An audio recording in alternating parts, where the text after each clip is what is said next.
Cutting grass has made me rich. Not YouTube, not social media, not Turf Pros Academy course. Cutting grass day after day after day for 7 years. I mean, what does rich mean to you?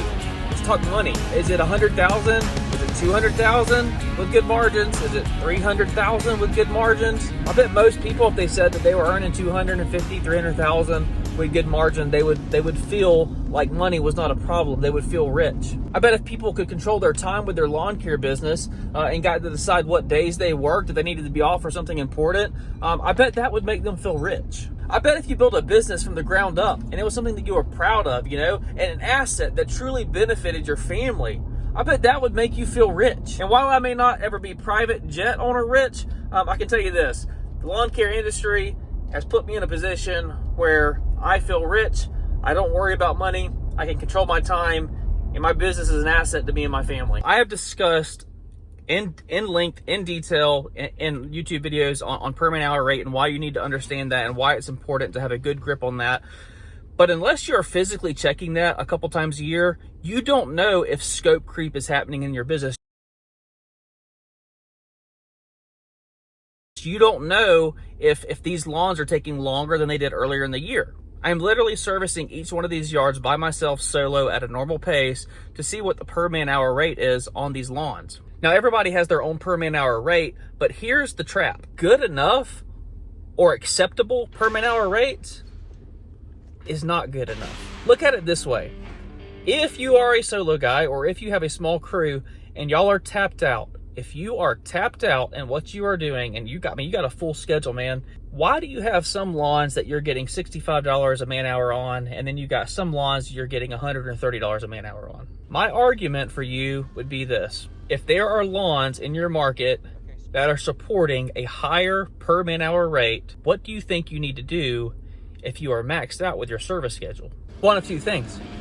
You've got to raise the price on those $65 a man hour jobs to get them up to what they could be. Or number two, you got to get rid of the $65 a man hour jobs and fill the schedule with the $130 a man hour jobs. But here's what happens. We get comfortable, we get complacent, and I'm just going to say it, we get lazy because we're like, this is good enough. You are shooting your business and your bottom line and your profit margin in the foot. If you're in growth mode and you are just trying to fill up your schedule, you are offered leniency on this.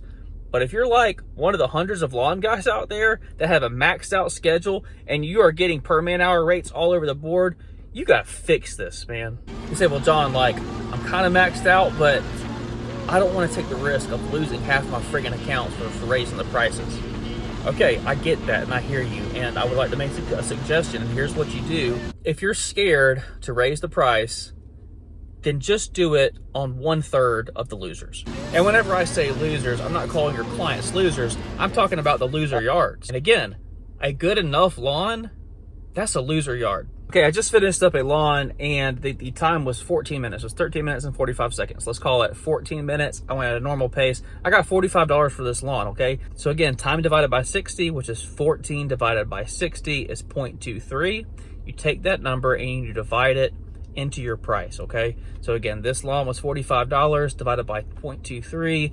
The per man hour rate on this job was $195 an hour. John, this is crazy. I don't know what you're talking about, man. There's no way that I can get that in my market. But there is a top end in your market. And guys, if you get any value from this video, please like it, you know, and please talk to me down in the comment section. I love interacting with you guys, and a like goes a long way and just kind of helping other people, you know, find the video and just support my channel. And what it does is it gives me information to make decisions later in the year. I don't believe in blanket price increases. Like, why in the world would I take a chance of losing a lawn that I'm getting $190 a man hour on to try and just eke more out of them? I'm not willing to lose a lawn like that. But unless you're testing each lawn and know which ones your losers are, and you're running the danger of saying good enough is good enough, and it's not, man. You can do better. Be very, very careful of scope creep in your business, and once to twice a year, do the work, pull out the stopwatch, check your lawns, and if you got some losers in there and you're hitting some huge numbers in other areas of town,